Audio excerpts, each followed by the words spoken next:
Hey guys, let's get more news about Lakers, but first, don't forget to subscribe and leave your like. Anthony Edwards accuses referees of favoring Los Angeles Lakers in tough Minnesota Timberwolves loss. Anthony Edwards, like his Minnesota Timberwolves teammate Rudy Gobert, could be in line for a massive fine following his criticisms of the referees in their loss to the Los Angeles Lakers.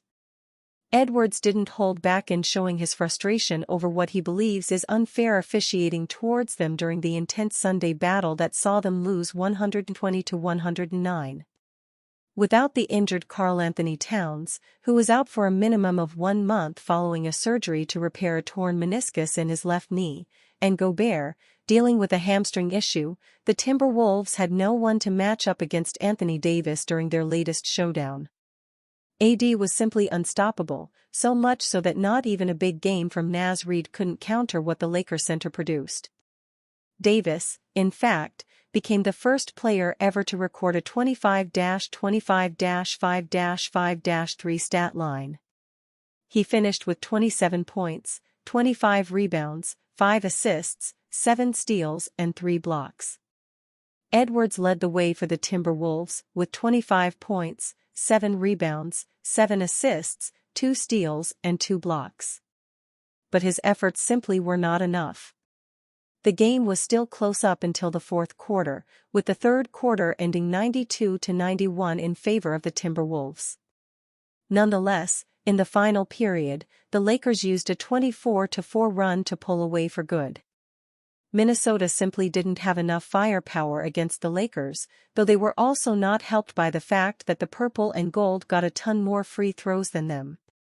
The Timberwolves attempted a total of 13 free throws and made 11.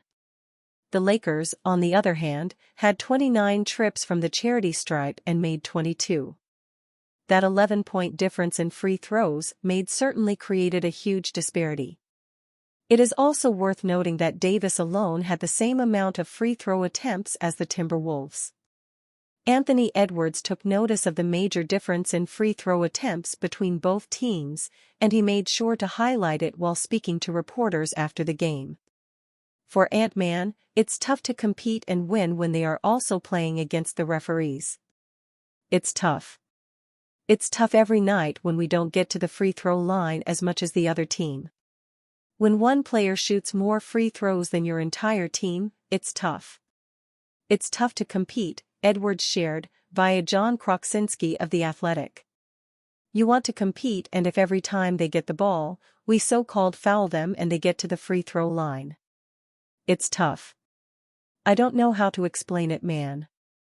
It remains to be seen how the NBA will react to Edwards' comments, but considering how strict they have been when it comes to punishing negative remarks towards officiating, a hefty fine is probably awaiting the Minnesota Timberwolves superstar.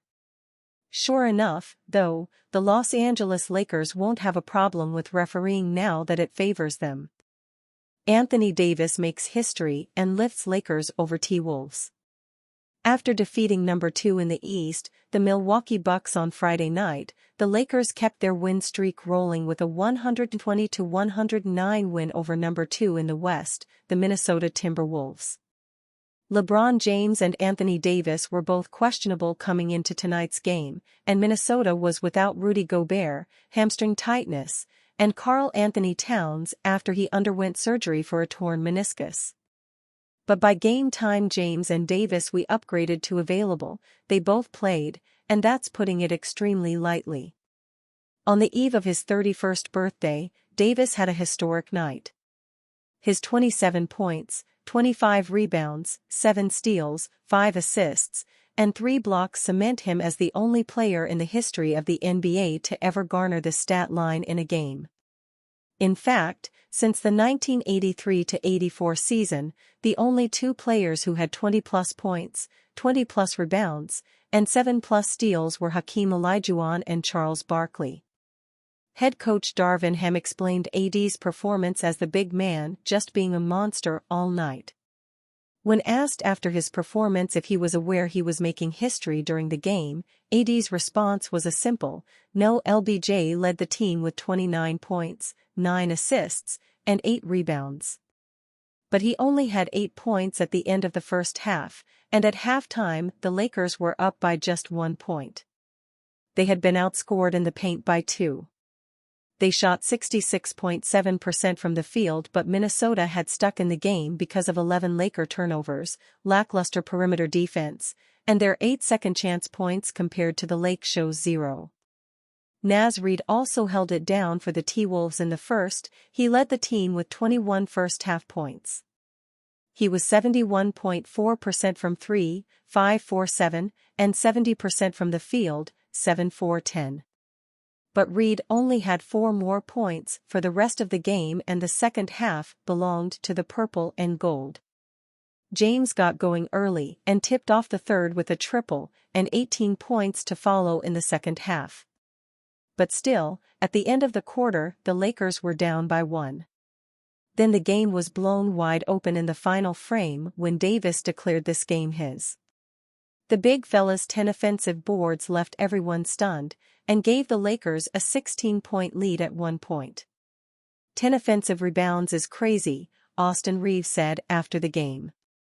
I did feel that during the game, anytime we shot and missed he was there to give us another opportunity. Reeves finished with 19 points, 6 rebounds, and 4 assists, and was the third leading scorer behind the duo that is Braun and AD. Now, the team has a few days off before they travel up north and re-encounter the Kings this Wednesday in a rematch where they'll be looking for redemption after dropping the game against SAC just a week prior. Now, 6 games over .500. In terms of this team becoming one of the best in the league, we gotta just keep stacking the days, Coach Him said after another promising performance this Sunday night. Lakers trade target sends message to D'Angelo Russell after win. The Los Angeles Lakers pursued several options ahead of the trade deadline this season. D'Angelo Russell was a polarizing figure in most of those pursuits, including for Atlanta Hawks star DeJounte Murray. Russell has performed well for the Lakers since those rumors emerged, drawing praise from Murray after his latest showing. He set season highs with 44 points, including a Lakers season-high 21 points in the fourth quarter, and 9 made threes in the Lakers' win over the Milwaukee Bucks on March 8. Russell is averaging 22.8 points, shooting 47.9% from the floor and 45.6% from beyond the arc with 6.4 assists, 3.3 rebounds, and just under 1.0 steals per game in his last 25 starts. The Lakers are 16-9 in those games, losing their lone outing without him. Teammate LeBron James also sent a message to his teammate on social media. James and Anthony Davis co-signed head coach Darvin Ham's previous decision to move Russell to the bench. "YAAHHH9LO," James exclaimed in his post. James missed the win with the same ankle injury that has plagued him throughout the season, setting the stage for Russell's big night against the Bucks, who sit third in the East standings. Davis also came out of the game worse for the wear, taking an elbow from Bucks star Giannis Antetokounmpo to his shoulder. After the game, Davis had the shoulder heavily wrapped and is uncertain for the Lakers' March 8 tilt against the Minnesota Timberwolves. Injuries are catching up to the Lakers' top star at a critical juncture. After missing just 3 games through December, James has now missed 6 of the Lakers' 31 contests in 2024. The Lakers have remained fortunate with regards to Davis. He's missed just 4 games all season, 2 since the calendar turned, and only 1 that James also missed. Their continued availability would seem as critical to the end of the season as the postseason. They are 5-4 without James, but have a -3.4 net efficiency differential when he's off the floor, per Cleaning the Glass. They are 1-3 without Davis. That lone win without Davis notably came without either star, so perhaps they can make it through a few games down the stretch. The Lakers hold a 0.5-game lead over the Golden State Warriors. They have 17 games to the Warriors' 20, and the two teams have split their head-to-head meetings with 2 more to go in the regular season. Both previous matchups have been on the road, though.